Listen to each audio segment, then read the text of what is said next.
Fault Lines. Welcome back to Fault Lines with Nixon and Stranahan on 105.5 FM and 1390 AM in Washington, D.C. We have with us now Vanessa Bailey.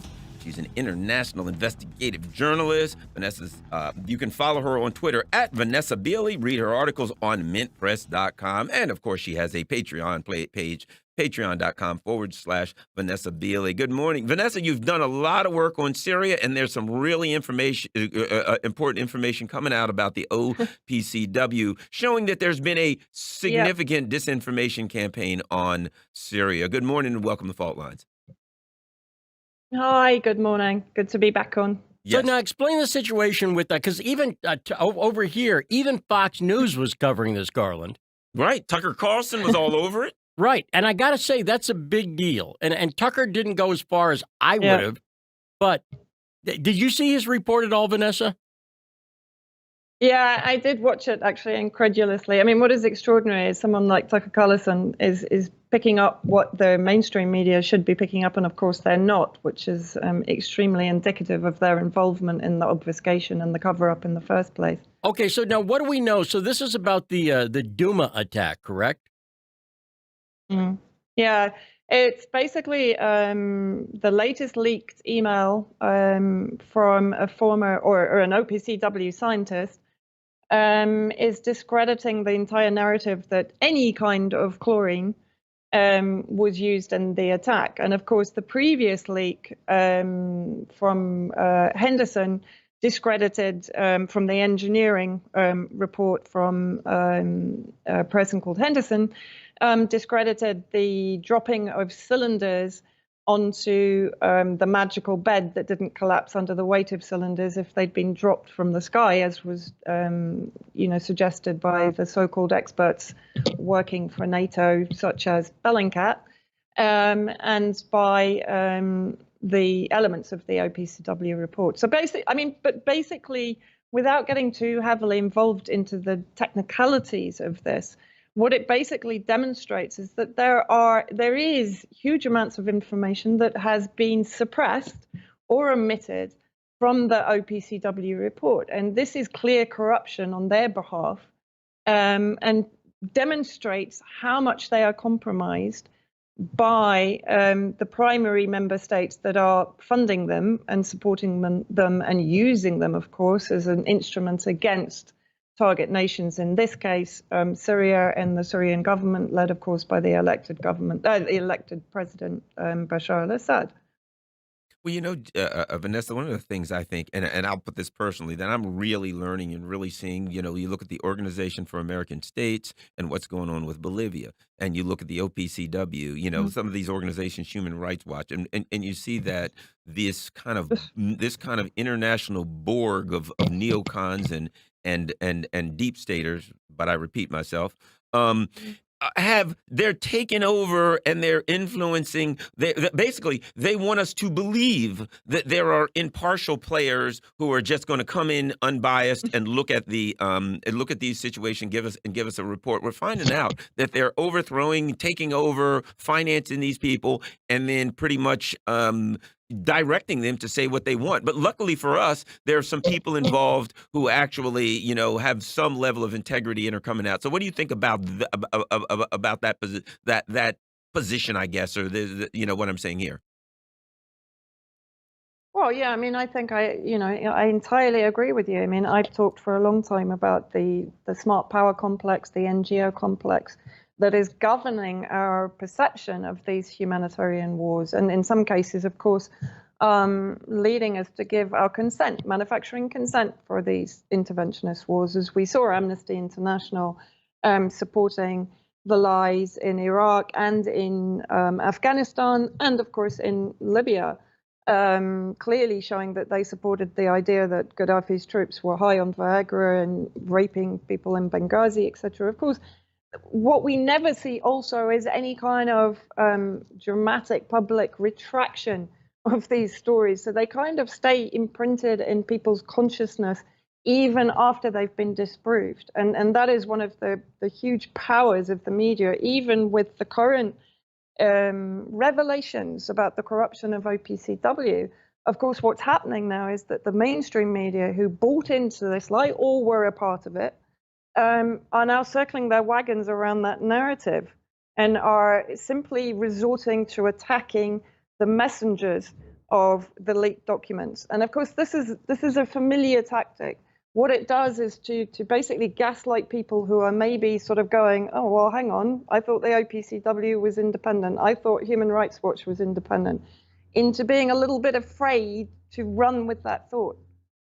So what they do, when we look back on history, they kind of maintain this gloss over those reports so that they don't disappear as they should do, as some of the most heinous crimes that have allowed heinous crimes, the unlawful aggression by France, the UK, and the US against Syria, before having even received the OPCW report.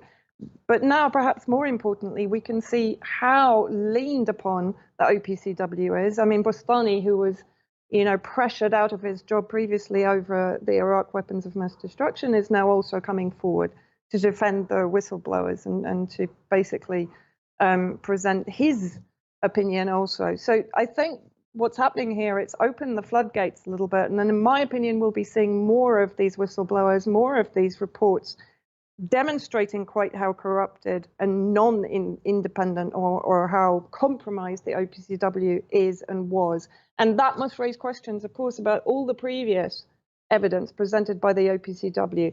Over Han She-hun, for example, all the evidence was brought to them by the same players, the White Helmets and the armed extremist groups, as in Duma. So we have to start asking questions, not only about Duma, but about Han She-hun, about Ghouta, and about who is killing the civilians, the children that are being used as props in these propaganda stunts by the White Helmets, particularly in Duma.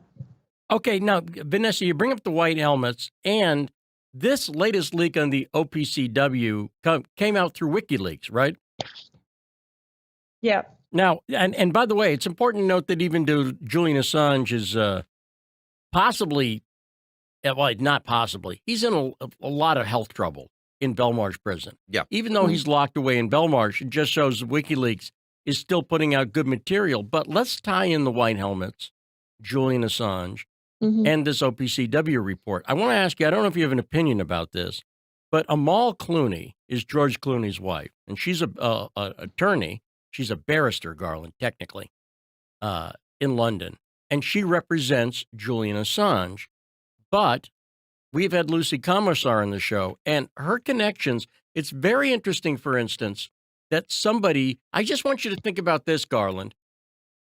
She's representing Julian Assange and therefore sort of by extension representing WikiLeaks in a way. Does that make sense? Right, yeah. And yet she's a big supporter of the White Helmets. And so I think this is another example of what you guys are talking about, which is how compromised some of these organizations, and in this case, even people are. So, I mean, are you concerned about this, that Amal Clooney is a White Helmets advocate, yet is representing supposedly Assange? I actually have a vague memory that she was released as attorney for WikiLeaks and Assange. I could be wrong, but maybe somebody could double check that, but that rings a bell in my memory. Well, certainly, I think the last time that I looked, there wasn't any connection or any correspondence between Clooney and WikiLeaks or Assange. So I think that information might need updating. I'm not entirely sure on that one, but I would be extremely surprised based on Amal Clooney's connections to Saudi Arabia in particular, but as you say, her support for the regime change war in Syria and in particular for the White Helmets, that she would be representing Assange. I'd be very surprised. Well, here's what we know for sure. She may individually be, but she's see, again, we had Lucy Commissar sort of explaining English jurisprudence to me and Garland, and I don't get it completely, but the barristers are like part of these chambers, and she's part of Doughty Street Chambers. That's who she's with, and they represent not people at Doughty Street represent Assange for sure. Still, they're representing WikiLeaks, but they're also connected with people who are prosecuting him, and it seems really dangerous to me. Yeah, and Mm. I'll read one sentence from an article. When autocrats try to silence journalists, they will hear from us. Amal Clooney says, as she presents the Sergei Magnitsky Award for outstanding investigative journalism. And that just happened, right? Yeah, just She happened like a just few days last ago. week she was doing it. Yeah. So I mean, I think it really shows that they've been able to I don't know, it sounds like a conspiracy theorist, but they've been able to infiltrate organizations and people and get them so you can't tell, like, what is she? I don't She represents a lot of bad people, and the fact that she's anywhere near WikiLeaks or associated with a chambers in England that's representing, I think it's a very concerning. Well, let me ask you this, Vanessa. I'm going to take a little bit of a more optimistic view. I think that because of this, that people like Vanessa Bailey and Lee Stranahan, investigative journalists who have been proven right, I think it's really good because there are a lot of people looking at people like you and Lee and other people saying, hey, wait a minute, maybe I should pay a little bit more attention to some of these people who keep getting it right and ignore the people who are getting it wrong. In about a minute, Vanessa, what are your thoughts about that? I think you're absolutely right. I mean, I think particularly with the OPCW revelations, of course, we were all reporting, many independent journalists and academics with integrity in principle were reporting from day one of the attack in March 2018 that we thought that this was a staged event. Even Robert Fisk at the Independent stated this after visiting Duma. Myself and Eva Bartlett and I've just forgotten his first name, Pearson of One American News, went to Duma at the time and reported the same thing. So I think it's a short enough interval for people to remember what we reported, to remember how we were smeared and attacked, and to see now that we're vindicated. So I think you're right from an optimistic point of view, from a positive point of view. This must give credence to our integrity as independent journalists, to the fact that despite all of the attacks and smears and attempts to discredit us and to associate us with all sorts of sort of dreadful things, we're proven to be correct. We're proven not to be conspiracy theorists, but conspiracy exposers. And I think this is a very important milestone in the history of media and journalism, actually. Thank you very much. Once again, we've been talking with Vanessa Bailey about disinformation on Syria. Vanessa is an international investigative journalist. You can follow her on Twitter at Vanessa Bailey. You can read her articles on mintpress.com. And of course, she has her Patreon page. And Vanessa's done some great work. Go to YouTube and find her work on the white helmets. There's a lot of stuff that Vanessa, she really did a lot of work, good work, exposing